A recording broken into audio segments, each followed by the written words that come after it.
Kembali suasana saling diam.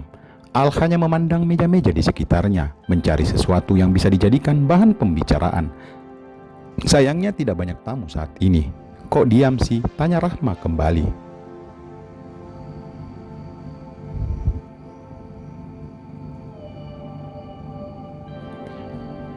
Bingung mau ngomong apa, ujar Al sambil menyeruput kembali minumannya. Sebetulnya lebih tepatnya mencairkan dahaganya dari sebuah kebingungan. Hahaha, udah nggak usah bingung, kan aku udah ada sekarang, ujar Rahma sambil melingkarkan lengannya.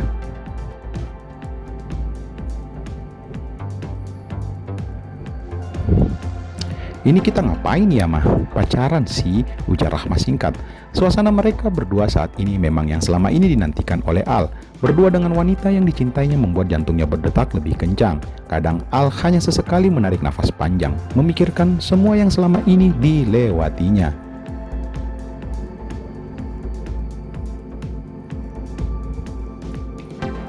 Ada perasaan dalam hati ingin mengungkapkan jati dirinya saat ini, akan tetapi logikanya mengalahkan segalanya.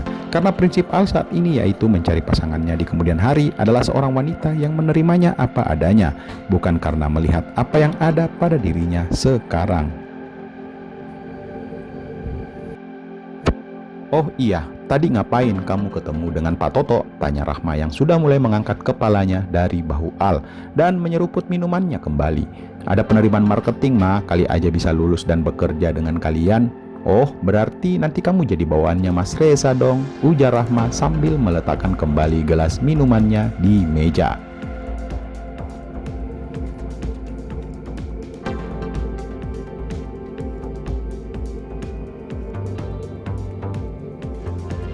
Hehehe, cowok kamu kan? Kamu marah ya? Tanya Rahma, menyesal telah menyinggung nama Reza di antara mereka. Ngapain juga aku marah mah? Kan aku bukan siapa-siapa kamu, ujar Al kemudian.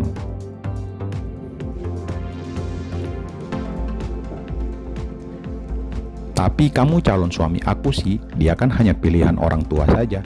Andai kamu bisa membuktikan ke papa aku bahwa kamu bisa jadi lebih baik dari Mas Reza, insya Allah kan kita bisa menikah di kemudian hari. Gak tahu juga mah, apakah masa depanku bisa lebih baik dari si Reza atau malah jauh lebih buruk. Al sepertinya belum mau membuka jati dirinya saat ini.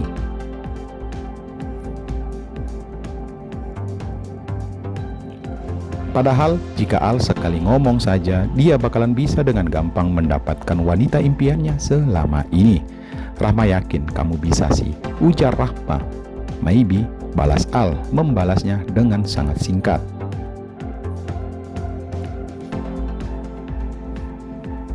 Tidak ada lagi wajah kaku yang beberapa menit yang lalu terlihat. Sekarang mereka tertawa ceria. Senyum dan tawa membuat Rahma terlihat lebih cantik. Dalam hati Al bahkan baru menyadarinya kalau gadis itu terlihat lebih cantik dari yang selama ini ada di ingatannya. Atau mungkin selama 10 tahun ini Al membayangkan dia seperti wanita penyihir yang telah melukai hatinya. Entahlah, karena dalam hatinya saat ini adalah menikmati saja masa-masa berdua dengan gadis itu. By the way, terusin lagi dong cerita tentang pacar kamu si Reza, ujar Al. Mau cerita apa lagi? Tanya Rahma heran. Ya apa aja, kalian jadiannya kapan atau apalah, jawab Al sambil tersenyum dan menyandarkan badannya ke sofa.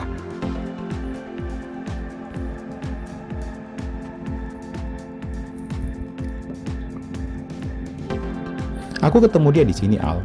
Kita ketemu secara nggak sengaja, lalu berlanjutlah keseringan ketemu, sering ngobrol, sering jalan terus. Ya enak aja kalau bareng dia. Ya udah, kebetulan dia juga saat bertamu ke rumah papa dan mama aku langsung seret sama dia. Udah deh gitu aja, jawab Rahma, membuat Al jadi dongkol kembali.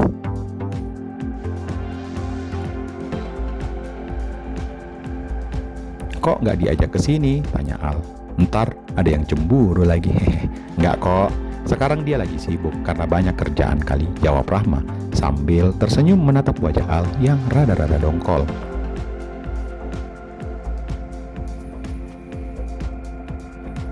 Aku doain kalian baik-baik saja dan kedepannya bisa menikah, amin, ujar Al sambil mengangkat kedua tangannya dengan gaya berdoa lalu mengusap wajahnya dengan kedua telapak tangannya. Aku maunya sama kamu sih, amin, ujar Al sambil tertawa kecil membuat suasana cair kembali.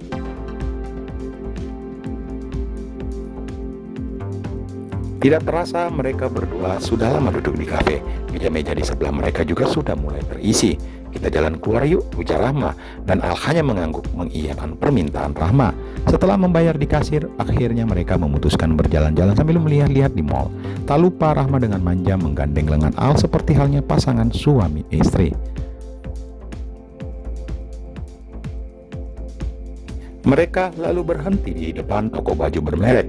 "Masuk yuk, temani aku nyari baju," ujar Rahma. "No problem, yuk," jawab Al. Lalu mereka pun masuk ke dalam toko tersebut. Selagi Rahma sibuk memilih-milih baju yang tergantung, Al sama sekali nggak tahu mau ngapain. Dia hanya bisa memperhatikan gadis itu. "Yang jaga toko pasti ngirain kita suami istri ya sih," ujar Rahma berbisik. Al nggak menjawab, hanya mengangkat kedua bahunya. "Aku tunggu di luar ya," ujar Al karena makin lama dia jadi serba salah. Ini pertama kalinya dia masuk ke toko pakaian berdua dengan wanita. Sementara Rahma kelihatan masih serius memilih baju, maka Al melangkah keluar. Baru beberapa langkah tiba-tiba Rahma teriak,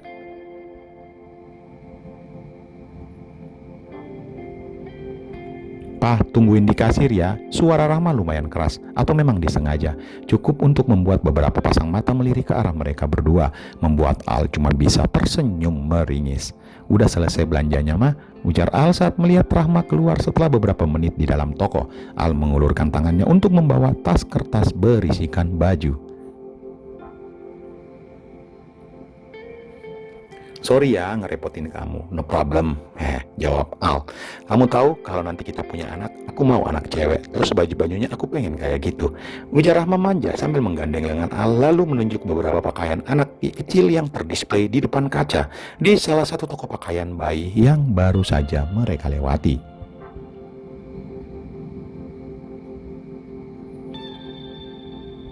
Akhirnya mereka berdua berjalan ke lantai dasar. Air mancur yang ada di dalam mall sudah terlihat. Rasanya Al belum mau keluar karena dalam benaknya saat ini jika keluar berarti mengucapkan terima kasih dan sampai jumpa. Kata hatinya masih belum mau mengakhiri sore ini. "Kamu mau pulang jam berapa?" tanya Rahma, membuat Al sedikit tersadar dari lamungannya. Kata pulang sebenarnya tidak ingin dan terasa berat didengar di telinga Al. Dia melirik ke jam tangannya. Sepertinya Al masih ingin menjalani sore ini lebih lama. "Kamu naik apa tadi ke sini mah?" tanya Al. "Taksi," jawab Rahma saat mereka tiba di depan pintu mall. "Gimana kalau kita jalan-jalan lagi? Karena kebetulan aku masih bawa mobil yang kemarin," ujar Al menawarkan ke Rahma. Karena cuma ide tersebut yang Al bisa ucapkan untuk menahan gadis itu untuk tetap bersama dengannya, dan terlintas begitu saja dalam kepalanya. "Ya udah, yuk," jawab Rahma. Dan akhirnya mereka melangkah menuju parkiran tempat mobil Al terparkir tadi.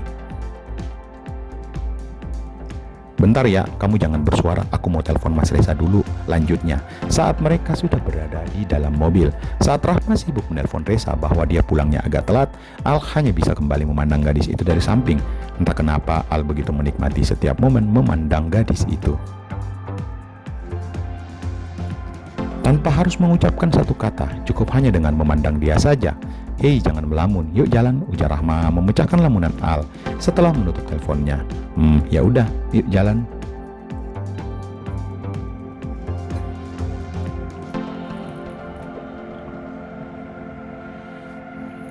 Tak terasa waktu sudah lumayan, menunjukkan jam 10 lewat.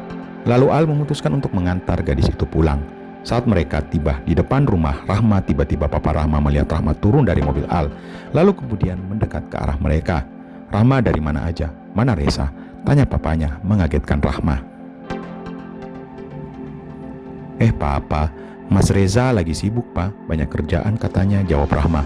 "Siapa dia?" tanya papanya saat Al turun dari mobil lalu mendekat ke arah papanya Rahma. "Kenalkan, Pak, dia teman Rahma, namanya Iji," ujar Rahma memperkenalkan Al ke papanya.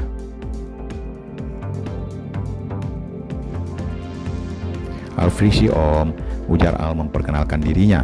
"Papanya Rahma, kenapa nggak masuk nak?" ujar papanya Rahma. Sok Rahma karena melihat sebuah mobil sedan yang dikendarai Al saat ini. Mungkin bisa dibilang papanya Rahma itu seorang yang materialistis.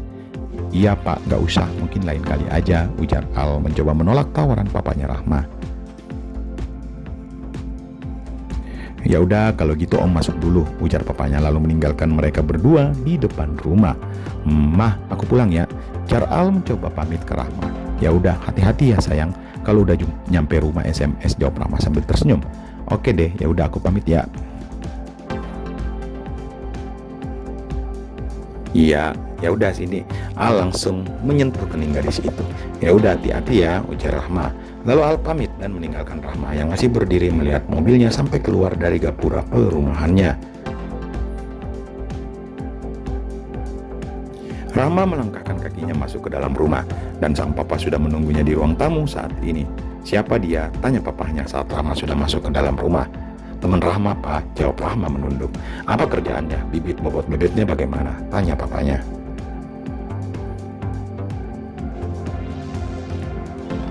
Saat ini Pak, dia itu kerja bareng Rahma di hotel, jawab Rahma terbohong. Bosnya Reza dong, atau anu Pak, itu dia itu, jawab Rahma terbata-bata. Kaku bingung mau menjawab apaan ke papahnya.